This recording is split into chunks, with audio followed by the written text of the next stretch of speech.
أشهد أن لا إله إلا الله وأشهد أن محمدا رسول الله.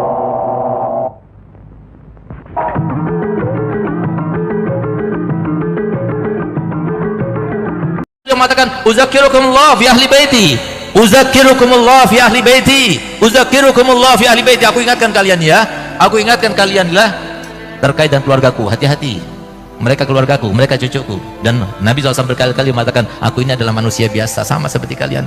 Subhanallah, ambil satu contoh, lihat bagaimana orang yang memuliakan dan tidak memuliakan. Ini contoh yang sangat luar biasa terkait dengan akhir zaman ini. Ada sebuah cerita yang fakta, bukan cuma cerita yang khurafat, di mana ada seorang syarifah punya anak 3. Dia beruntung yang hartanya itu bersambung dengan zuriat Nabi.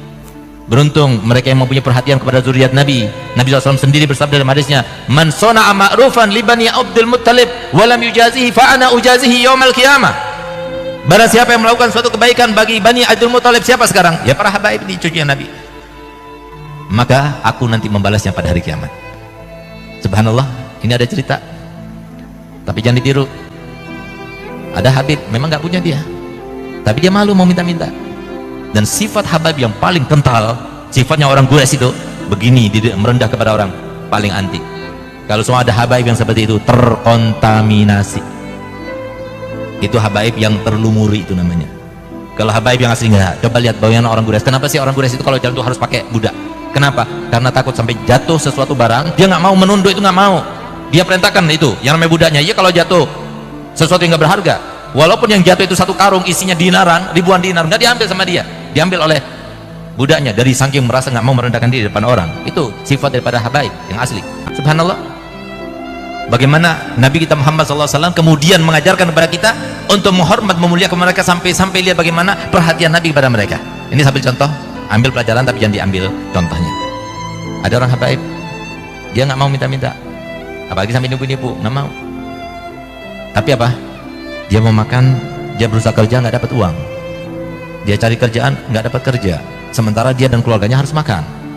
Sehingga apa? Dia datang kepada seorang pedagang penjual barang-barang kelontongan seperti apa, beras, ya, sembako itu ya. Dia datang, ya Ji, saya mau beli berasnya Ji, tapi saya nggak punya uang, mau nggak Ji? Saya beli pakai kertas ini. Itulah saya katakan tadi, jangan ditiru tapi gitu. Apa isi kertasnya? Hutang kepada datukku Nabi Muhammad SAW. Hutang kepada datukku Nabi Muhammad SAW. Masya Allah, Haji itu bilang, Masya Allah Bib, dicium kertasnya itu. Ambil Bib, ambil. Taruh di paku. Biasa kan pedagang itu kan, notanya taruh di paku, nanti taruh lagi, nanti satu hari dihitung, tulis. Sian deh mereka. Apalagi pas sudah capek-capek, nggak berharga lagi. Sudah capek-capek, nggak berguna lagi untuk Nabi Muhammad. Lebih kesian lagi. Hidupnya susah, memikirkan duit, cari duit terus, tapi duitnya nggak berharga. Makanya semoga Haji Bayu saudara kita ini terus tambah banyak uangnya, supaya perjuangan ini terus, dan semua yang membantu Bola Rasul ini insya Allah pasti mendapatkan tempat di dalam hati Nabi Muhammad SAW. Ayo kita berjuang, yang dengan jabatan, yang punya pejabat dengan jabatannya, yang punya uang dengan uangnya, yang kiai seperti ini, beliau datang itu luar biasa. Datangnya saja itu sudah mempunyai, menjadikan sebuah kekuatan untuk apa? Menguatkan keimanan dan ketakwaan bagi mereka yang hadir. Subhanallah, numpuk 1, 2, 3, datanglah istrinya, kamu itu dibohong-bohongi. Biasalah perempuan, dia itu begini, enggak, sampai timbul juga keraguan. Namanya juga seseorang. Makanya kalau setan ya, setan yang nggak kelihatan itu kan luar biasa ampuhnya ya, di dalam membisiki seseorang, apalagi setan yang luar biasa yang kelihatan itu. Nah, setan sekarang yang banyak kelihatan itu menjelma ya, perempuan, apalagi istri gitu. Bahkan subhanallah, timbul keraguan dalam hatinya. Iya juga ya, jangan-jangan saya dibohongi nih. Subhanallah, malam harinya bermimpi Nabi Muhammad SAW. Pedagang itu bermimpi Nabi Muhammad. Coba lihat, diperhatikan Nabi Muhammad. Di dunia sudah dibalas oleh Allah, oleh Nabi Muhammad SAW. Apa kata Nabi Muhammad? Ji, kamu itu mau aku bayar di dunia apa di akhirat nanti? Sampai kamu itu meragukan saya tidak akan membayar hutangmu. Bangun tidur dalam keadaan menangis. Masya Allah, udah itu dia ambil sertifikat tokonya itu, dikasihkan sama Habib itu, isi tokonya, satu tokonya dikasihkan. Kali ada yang mau melakukan gitu, kirim ke Bangil sana, kirim ke saya gitu. Masya Allah, coba lihat, diperhatikan. Ada lagi satu cerita, ini terkait dengan akhir zaman. Hati-hati. Ada seorang syarifah punya anak 3, suaminya meninggal, dia nggak bisa bekerja, nggak ada warisan, sehingga kemudian karena terpaksa, nggak ada yang bantu. Nah ini Ini harusnya kita cari. Ada mereka-mereka zuriat Nabi yang dia itu mau minta malu, mau kerja, dia nggak dapat kerjaan. Nah, yang semacam itu kok dibantu, itu langsung nyambung pada Nabi Muhammad SAW. Assalamualaikum warahmatullahi wabarakatuh. Bismillahirrahmanirrahim. Alhamdulillahirabbil alamin wa bihi nasta'in ala umurid dunya waddin. Wassalatu wassalamu ala asyrafil anbiya'i wa imamil mursalin sayyidina maulana Muhammadin wa ala alihi wa sahbihi ajma'in, amma ba'd.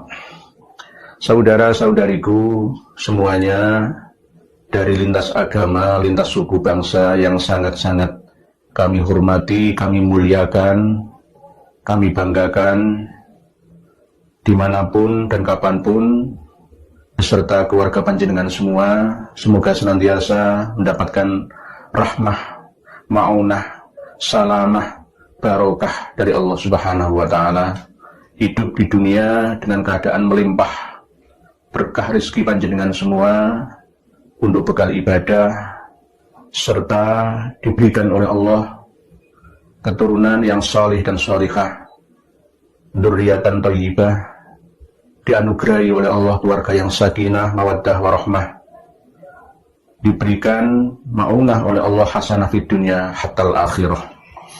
Pada kesempatan malam hari yang penuh dengan kebahagiaan ini, kami akan menyampaikan dan menjelaskan ceramah dari Habib Segaf bin Hasan Baharun dari Dalwa, Darul Lughah wa Da'wah, Bangil, Pasuruan, Jawa Timur.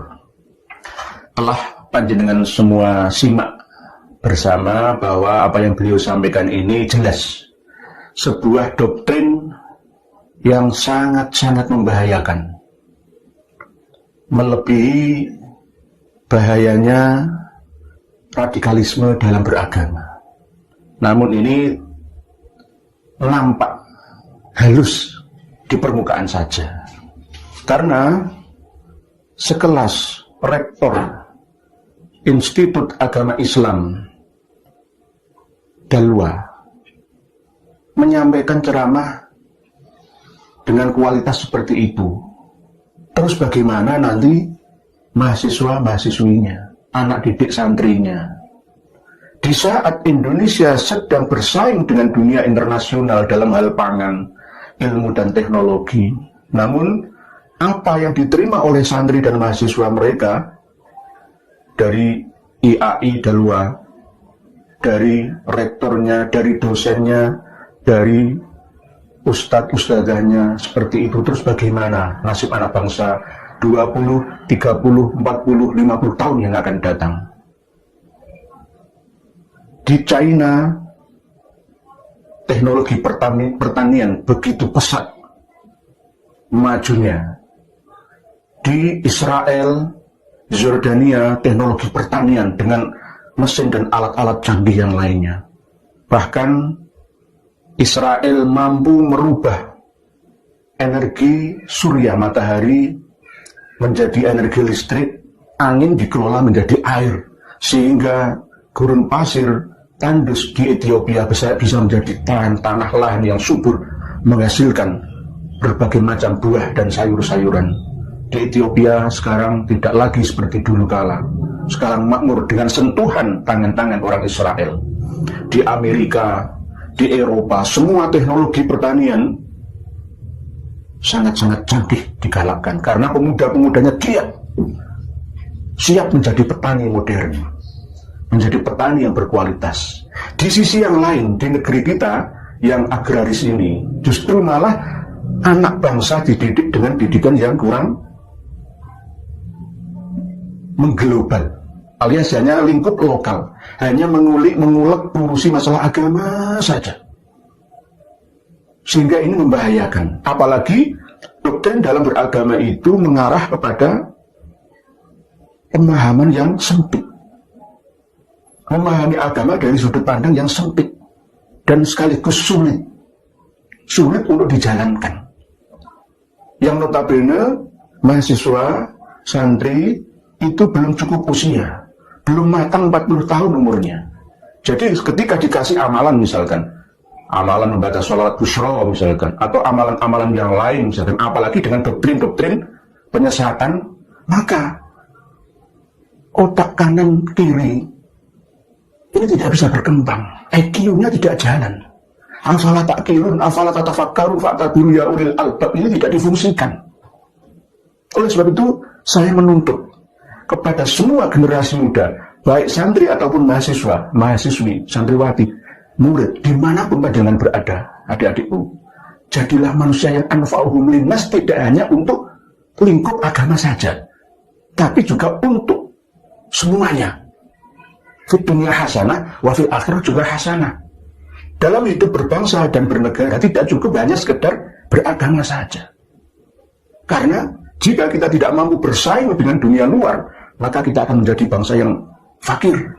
Kadal fakru ayyakuna kufran. Rasulullah pernah menyampaikan kefakiran akan mendekati kekafiran. Para pemirsa dan pendengar sekalian rahimakumullah. Seperti yang jenengan dengar video ceramah yang disampaikan oleh Habib Segaf bin Hasan Baharun, Rektor Institut Agama Islam Darul Lughah wa Dakwah Raji Bangil Pasuruan. Jelas bahwa ada doktrin-doktrin yang tidak layak untuk ditiru dan dijalankan. Apa? Termasuk masalah kesombongan. Menyombongkan diri, tidak mau diluk. Katanya ini adalah karakter asli Habib dari Quraisy ya seperti ini.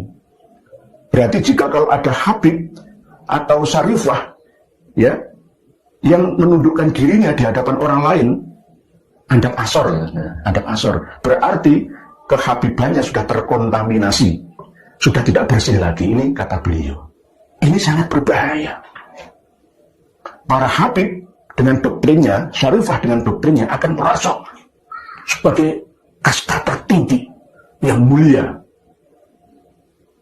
Lahir langsung menjadi raden yang harus disanjung dan dipuja. Bahkan tidak mau menundukkan kepalanya. Padahal Allah yang berfirman di dalam kitab suci kita jelas menyampaikan, wala tusa'ir khattaka linnasi wala tamshi fil ardi maraha. Dengan buka surat Luqman ayat 18.